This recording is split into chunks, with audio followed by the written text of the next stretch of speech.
नवीन पट्टनायक जड़े निष्क्रिय नेता बोली गला 5-7 वर्ष कार्यकाल किए लक्ष्य कर नवीन पट्टनायक वर्चुअली जड़े निष्क्रिय नेता यहाँ धीरे धीरे धीरे प्रोजेक्ट करने गले बस बढ़ुचे किंतु से ही अनुसार विजु पट्टनायक आदर्श चली था विजु पट्टनायक देहांत है आप देखिए पाखे से दल 2 दर्जन 1.5 दर्जन नेता रखी जो मैंने राज्यस्तरीय नेता क्यारी फॉरवर्ड विजु जनता दल विजु बाबू प्रसंग को नहीं आंदोलन अब्याहत रखी विक्षोभ अब्याहत रखी आज विजु जनता दल विधायक माने गवर्नर हाउस को जाइथिले राज्यपाल को अनुरोध करिसंती जे आपण ये निष्पत्ति ओडिशा सरकार निष्पत्ति को अकामी कर दियंतु नुआ निष्पत्ति नियंतु मार्च 5 तारिख रे विजु बाबूंकर जयंती पूर्व भली पालन करा जाऊ राज्यपाल सब कथा शुणिचंती एथिरे आशा किछि नाइ जे राज्यपाल बीजेडी कथारे जिबे किंतु आंदोलन चलिबो हठात विजु बाबू पुणी रेलिवेंट हो जाइचंती विजु जनता दल पई प्रासंगिक हो जाइचंती बीजेडी राजनीति रे पुणी गोटे आइकन भाव रे से आसुचंती जनमानस को कारण बीजेडी वर्तमान विक्टिम कार्ड खेलिबो जे ओडिशार एते बड़ लोकंकु भारतीय जनता पार्टी सरकार एही बळी भाव रे निंदित कला ये गोटे राजनैतिक प्रसंग पॉलिटिकल इश्यू बनिगला लोकों को काने काने वर्तमान बीजेडी एही कथा कहबा विजु बाबू को अपमानित करागला तो आज आउ गोटे कथा जहाँ सहित रवि दास मो सहित अच्छा आपण मान पाखरे से ता उपरे टिप्पणी रखिए एतिकी बेले ओडिशा कैबिनेट रे वरिष्ठ मंत्री भाव में काम करुवा सहित रवि नायक गोटे मंतव्य रखिंट कौन कहते से कहते शंख भवन बहुचर्चित शंख भवन विजु जनता दल हेडक्वार्टर भुवनेश्वर सेठी आपण विजु बाबूंकर प्रतिमूर्ति पाइबे ना जदि एते बड़ महापुरुष एते बड़ लोक जहां को ना रे बीजेडी तैयारी होईची तांको प्रतिमूर्ति काहे नाही शंख भवन रे ए संपर्क रे बीजेडी रो विधायक सहित गौतम बुद्ध दास सहित किछि समय तले मु कथा होतली से कहले आमे तैलचित्र सेठी रखिछे सेठी गणेश मूर्ति अछि आउ कहार प्रतिमूर्ति नाही विजु बाबूंकर तैलचित्र अछि तो एटा गोटे इश्यू की जे शंख भवन रे गोटे प्रतिमूर्ति रहिबा कथा विजु बाबूंकर जेहेतु तांको ना रे दल होईची नहीं रखिपारती किंतु धरतु शंख भवन हो न था शंख भवन न विजु पट्टनायक तथापि रेलिवेंट होता विजु शंख भवन है तो शंख भवन न था आंकर पार्टी ऑफिस जो से मैं से जगह था कि भिन्न भाग था ସେଇଟା କଥା ନୁହେଁ କଥା ହେଉଛି ଆପଣ ଠିକ୍ ଭାବରେ ଯେଉଁ ଉଠେଇଲେ ଯେତେବେଳେ ବିଜୁ ଜନତା ଦଳ ଏମାନେ ଗଢ଼ିଥିଲେ ଜାତୀୟ ସ୍ତରରେ ଜନତା ଦଳର ବି ସଙ୍କଟ ହେଉଥିଲା ଓଡ଼ିଶାରେ ଆଙ୍କୁ ଗୋଟେ ଦରକାର ଥିଲା ଯେଉଁଭଳି ଅବସ୍ଥାକୁ ଦଳ ଯାଇଥିଲା ଦଳ କଂଗ୍ରେସ ସରକାର ଥିଲା ଏମାନେ କୌଣସି ଉପନିର୍ବାଚନ ବି ଜିତି ପାରୁନଥିଲେ ସେହି ସମୟରେ ଯେତେବେଳେ ଆଞ୍ଚଳିକ ଦଳ ମାଧ୍ୟମରେ ଏଇଟାକୁ ରିଭାଇଭ୍ କାହିଁକି ଏଇଟା ଚିନ୍ତା କରାଗଲା ଯେତେବେଳେ ସେମାନେ ଦେଖିଲେ ଯେ ବିଜୁ ପଟ୍ଟନାୟକ ଦେହାନ୍ତ ପରେ ଦେଖାଗଲା ଓଡ଼ିଶାରେ ପ୍ରବଳ ପ୍ରତିମୂର୍ତ୍ତି କଥା କୁହନ୍ତୁ ପ୍ରତିମୂର୍ତ୍ତି ରହିବା ଉଚିତ କି ନାଇଁ ସେଇ ଦୃଷ୍ଟିରୁ କରିଥିଲେ ସେମାନେ ବର୍ତ୍ତମାନ ଏଇ ଯେଉଁ ଶାସନ ସେ କଲେ ତାଙ୍କ ନାଁରେ ବିଜୁ ଜନତା ଦଳ ନାଁରେ ଶାସନ କଲେ 24 ସେକ୍ରେଟାରୀ ରହିଲେ ଭର୍ଚୁଆଲି ବିଜୁ ଜନତା ଦଳର ଯଦି ଆଦର୍ଶ କ'ଣ ପଚାରିବ ସେ ବିଜୁ ପଟ୍ଟନାୟକ ଆଦର୍ଶ ଆମ ଆଦର୍ଶ ବୋଲି ଚାଲିଥିଲା କିନ୍ତୁ ଆପଣ ଦେଖିବେ ଗଲା କେତେ ବର୍ଷ ହେଲା ସେଇଟା ବିଲକୁଲ ଭୁଲି ଯାଇଥିଲେ ଆଚ୍ଛା ଆପଣଙ୍କୁ ଆଉ ଗୋଟେ କଥା କହିବା ପାଇଁ ଚାହେଁ ଆପଣ ଦେଖିବେ କେତୋଟି କଥା सोशल मीडिया रे आସୁଛି ଅନେକ गुड़े पोस्टर इलेक्शन पूर्व बीजेडी पक्षरु सोशल मीडिया रे छड़ा जाइतिला लगा जाइतिला मध्य से पोस्टर रे बिजू बाबूंकर फोटो आउ नथिला नवीन बाबू और पांड्यान बाबूंकर फोटो थिला तो आपण भाबुचंती कि जे नवीन पट्टनायक जेहेतु बहु वर्ष क्षमता रे रहिले नवीन बाबूंकर फोटो बड़ होई आसुतिला बिजू बाबूंकर फोटो छोट होई आसुतला आगामी दिन में रवि बाबू आम बोधे भावुले जे बिजू बाबू आवश्यकता नाई बिजू बाबूंकर बीजेडी बर्तमान नवीन बाबू फोटो ये दल चलो जिते इलेक्शन आसला रवि बाबू नवीन बाबू रहिले ता सहित पांड्यान बाबूंकर फोटो आसीगला सेटा तो बड़ डिवास्टेटिंग होगला ये जो पर्याय कहीं कहूँ क्षमता थिले चलुला नवीन पट्टनायक लोकप्रियता बल कि आप देखिए नवीन पट्टनायक जड़े निष्क्रिय नेता बोली गला 5-7 वर्ष कार्यकाल किए लक्ष्य कर ନବୀନ ପଟ୍ଟନାୟକ ଭର୍ଚୁଆଲି ଜଣେ ନିଷ୍କ୍ରିୟ ନେତା ଏଇଟା ଧୀରେ ଧୀରେ ଧୀରେ ପ୍ରୋଜେକ୍ଟ କରିବାକୁ ଗଲେ ବୟସ ବଢ଼ୁଛି କିନ୍ତୁ ସେଇ ଅନୁସାରେ ବିଜୁ ପଟ୍ଟନାୟକ ଆଦର୍ଶ ଯଦି ଚାଲିଥାନ୍ତେ ବିଜୁ ପଟ୍ଟନାୟକ ଯେତେବେଳେ ଦେହାନ୍ତ ହେଲା ଆପଣ ଦେଖିଥିବେ ତାଙ୍କ ପାଖରେ ସେ ଦଳରେ 2 ଡର୍ଜନ 1.5 ଡର୍ଜନ ନେତା ରଖିଥିଲେ ଯେଉଁମାନେ ରାଜ୍ୟସ୍ତରୀୟ ନେତା କ୍ୟାରି ଫରୱାର୍ଡ Each one. କରିବା ପାଇଁ ଆଗକୁ ଯିବା ପାଇଁ ଶ୍ରୀକାନ୍ତ ଜେନା ହୁଅନ୍ତୁ ନଳିନୀ ମହାନ୍ତି ହୁଅନ୍ତୁ ବିଜୟ ମହାପାତ୍ର ହୁଅନ୍ତୁ ଅଶୋକ ଦାସ ହୁଅନ୍ତୁ ବର୍ଷନା ମାନେ ଏ ଡଜନ 1 ଡଜନ ଉର୍ଦ୍ଧ୍ୱ ନେତା ନବୀନ ଥିଲେ। ବାବୁଙ୍କ ପାଖରେ କିନ୍ତୁ ଆଉ ନେତା ନଥିଲେ କେବଳ ବ୍ୟୁରୋକ୍ରାଟ ଥିଲେ ତେଣୁ ଅଛନ୍ତି ନବୀନ ବାବୁ ଧୀରେ ଧୀରେ କରିଦେଲେ କେବଳ ଅମଳାତନ୍ତ୍ର ଉପରେ ନିର୍ଭର କରି ଭାବିଲେ ଶାସନ ମୁଁ ଅଛି ଶାସନ ଚାଲିଛି ଏବଂ ବିଜୁବାବୁଙ୍କ ଆଦର୍ଶ ଯଦି ବିଶ୍ୱାସ କରୁଥାନ୍ତେ ସିଏ ତାହେଲେ ଫେଡେରାଲିଜମ ଉପରେ ଯେଉଁ ମୌଳିକ ପ୍ରଶ୍ନ ଗୁଡ଼ିକ ଉଠିଲା ତାଙ୍କ କାର୍ଯ୍ୟକାଳ ଭିତରେ ଦେନ୍ ଦିଲ୍ଲୀ ସର୍ଭିସ ବିଲ୍ ଦେଖନ୍ତୁ ଦିଲ୍ଲୀ ସର୍ଭିସ ବିଲ୍ରେ କେଉଁ ହିସାବରେ ସିଏ କେନ୍ଦ୍ର ବିଜେପି ସରକାରକୁ ସମର୍ଥନ କଲେ କରିନଥାନ୍ତେ ଗୋଟେ ରିଜନାଲ ପାର୍ଟି କରିବ କି ଆଜ୍ଞା ଏ ଆପଣ କହୁଛନ୍ତି ଆମ୍ ଆଦମୀ ପାର୍ଟି କଥା ହଁ ଯେ ସରକାର ହବ ଆମ୍ ଆଦମୀ ପାର୍ଟିର କିନ୍ତୁ ବ୍ୟୁରୋକ୍ରାଟ ମାନଙ୍କୁ ଆପଏଣ୍ଟମେଣ୍ଟ କରିବେ ନିୟନ୍ତ୍ରଣ କରିବେ ସେ ଲେଫ୍ଟନାଣ୍ଟ ଯେଉଁ ଗଭର୍ଣ୍ଣର ଦିଲ୍ଲୀ କରିବେ। ସର୍ଭିସ ବିଲ୍ ଯେଉଁଟା ସେ ନେଇ ଆସିଲେ ଯୋଉମାନେ କାମ କରିବେ ମୋ ପାଖରେ ମୁଁ ସେ ନିଷ୍ପତ୍ତି ନେଇ ପାରିବିନି ସେମାନେ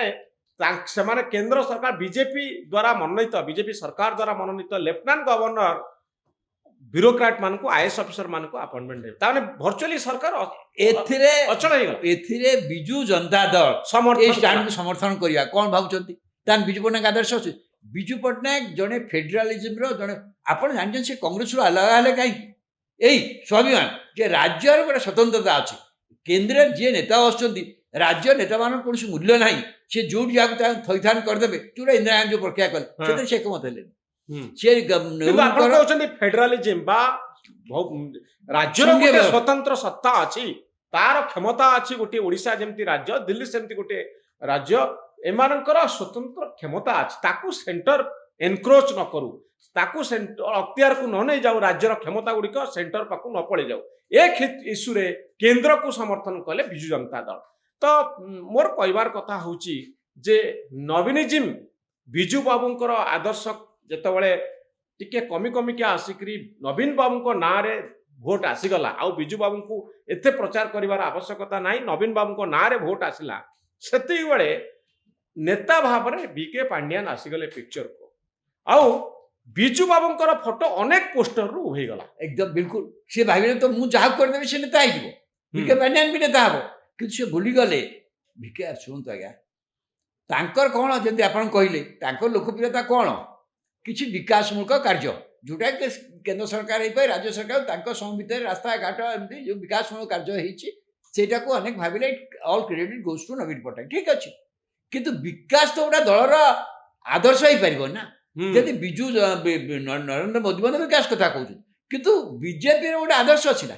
ବିଜେପି ଆଦର୍ଶ ଭିତ୍ତିରେ ମଧ୍ୟ ବି 25% 30% ଲୋକଙ୍କୁ ରଖିଛି ଆଉ ବିକାଶରେ ଆଉ 10% ଲୋକଙ୍କୁ ଆଣୁଛି କିନ୍ତୁ ତାର ଗୋଟେ ମୌଳିକ ଆଦର୍ଶ ଅଛି ନା ନାହିଁ ବିଜେପିର ସେଠି ବିଜୁ ଜନତା ଦଳ ଆଦର୍ଶ ଥିଲା ବିଜୁ ପଟ୍ଟନାୟକ ଆଦର୍ଶ ଯିଏ ବିଜୁ ପଟ୍ଟନାୟକ ଆଦର୍ଶ ବୁଝେ ବିଜୁ ପଟ୍ଟନାୟକ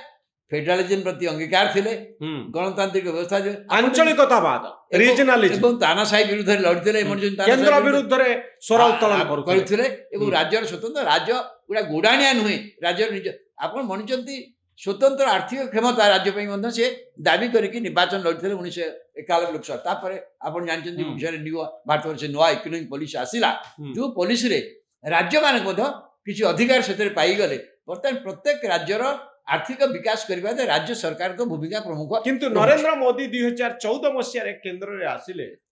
ଆଉ କୋଉଠି ନା କୋଉଠି ଲାଗିଲା ଯେମିତି ଓଡ଼ିଶା ଗୋଡାଣିଆ ହେଇଯାଉଛି ଓଡ଼ିଶା ନିଜସ୍ୱ ପରିଚୟ ପାଇପାରୁନି ନିଜ ଦାବିକୁ ହାସଲ କରିବା ପାଇଁ ଦୃଢ଼ କଣ୍ଠରେ କିଛି ସମାଲୋଚନା କରିପାରୁନି ବଡ଼ ଆନ୍ଦୋଳନ କେନ୍ଦ୍ର ବିରୁଦ୍ଧରେ ହେଇପାରୁନି ଏବଂ ବିଜେପି ସରକାର ଯାହା କହୁଛି ବିଜେଡି ସେଇଆ କରୁଛି ଗୋଡାଣିଆ ଭଳିଆ କାମ କଲେ ଯୋଉଟା କି ବିଜୁ ପଟ୍ଟନାୟକ ଆଦର୍ଶ ସମ୍ପୂର୍ଣ୍ଣ ବିଜୁ ପଟ୍ଟନାୟକ ଯଦି ସେଇ ଆଦର୍ଶ ବିଶ୍ୱାସ କଥା ସେ କଂଗ୍ରେସ ଛାଡ଼ିକି ଆସିବ ସେ ଇନ୍ଦିରା ଗାନ୍ଧୀଙ୍କର ଏଇ ଯୋଉ ତାନାଶାହୀ ଆଭିମୁଖ୍ୟକୁ ବିଜୁ ପଟ୍ଟନାୟକ ଗ୍ରହଣ କଲେନି ବୋଲି ବାହାରିକି ଆସିକି ଉତ୍କଳ କଂଗ୍ରେସ କଲେ ତାପରେ ଜନତା ଦଳ ବିଜୁ ବାବୁଙ୍କ ଆଦର୍ଶରୁ କୋଉଠି ନା କୋଉଠି ବିଜୁ ଜନତା ଦଳ ବାହାରି ଆସିଥିଲା ଏକଦମ ବିଲକୁଲ ବାହାରି ଆସିଥିଲା ବିଜୁ ପଟ୍ଟନାୟକ ଆଦର୍ଶ ସହିତ ବିଜୁ ଜନତା ଦଳ କୌଣସି ସମ୍ପର୍କ କିନ୍ତୁ ବର୍ତ୍ତମାନ ଯେଉଁ ସଂକଟରେ ସେ ପଡ଼ିଯାଇଛନ୍ତି ଦଳ ପରାଜିତ ହେଇଛି ବର୍ତ୍ତମାନ ରିଭାଇଭାଲ ପାଇଁକା ବର୍ତ୍ତମାନ ବିଜୁ ବାବୁଙ୍କର ଆବଶ୍ୟକତା ଅନୁଭବ କରୁଛି ବିଜୁ ବାବୁ ରିଭାଇଭ କରିପାରିବେ ବିଜେପି ଗୋଟେ ତାଙ୍କୁ କିଛି ଖୋରାକ ଯୋଗାଇ ଦେଲା ବୋଲି ମୁଁ କହିବି ଯେମିତି ମାର୍ଚ୍ଚ 5 ଜନ୍ମଦିନ ପୂର୍ବରୁ ପଞ୍ଚାୟତ ରାଜ ଦିବସ ସଂକ୍ରାନ୍ତରେ ନିଷ୍ପତ୍ତି ନେବା ଏବଂ महांगारे विजु पट्टनायक गोटे प्रतिमूर्तिर मुंड काट हो या गोटे विजु पट्टनायक रिभाइवाल ओकेजन देछि जहाको आउ विजु जनता दल हाथ छड़ा करिया चाहूनी कारण ताकर किसी आदर्श ना से विजु पट्टनायक कथा को जदि उपस्थापित रिभाइव करि पारिबे ताले दल बंचिबो तो मते कोन आवश्यक ना जो नेता माने निष्पत्ति नउचंती से माने गुटे कथा केते दूर बुझिचंती बा एटा गोटे डिबेटेबल टॉपिक विजु बाबूंकर मृत्यु हैला 1997 मसिया 97 मसिया मीन्स आज को 27 रु अधिक वर्ष 28 वर्ष पाखापाखि 28 वर्ष तो 28 वर्ष तले जो माने 96 मसिया 95 मसिया जन्म ग्रहण करथिले करिसंती से माने विजु बाबू को बड़ हैला बेलू विजु बाबू पिक्चर नांती नवीन बाबू अच्छा तो जो यंग पॉपुलेशन अच्छंती जो मानकर भोट सब मैटर करुची आपण भाबुचंती कि रब बाबू से माने विजु बाबू को कनेक्ट करि पारिबे नुआ भोट बैंक तैयारी हेई पारिबो विजु बाबू गोटे पॉलिटिकल फिगर हिसाब रे इंस्पायर करि पारिबे जेनरेशन को नुआ जेनरेशन को आ विजु जनता दल ये पूरा इश्यू रे लाभवान हबो मनोज ठीक कथा कहले किंतु जो माने 2000 वर्ष पर आथा डिफरेंट कि ता पूर्व जो पॉपुलेशन अच्छी जो मान से 10 वर्ष 12 वर्ष होता बर्तमान बढ़ई माने 40 वर्ष एज ग्रुप जो माने लोक से माने विजु पट्टनायक कौन व्यक्तित्व से विषय भल भाव जानते कुछ बुझा दरकार नहीं आ विजु पट्टनायक विषय जहाँ लोक भी न जानी जो विजु जनता दल शासन रहा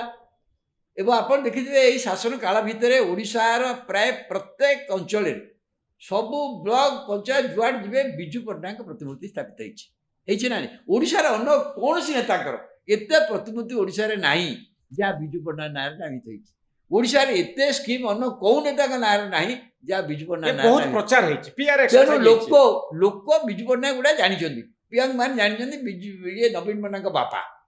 जो नवीन पट्टनायक को देखी नवीन पट्टनायक बापा से बहुत एत कथा जानते अनेक कार्य देखिए किसी इम्पैक्ट अच्छी बहुत बड़ इम्पैक्ट अच्छी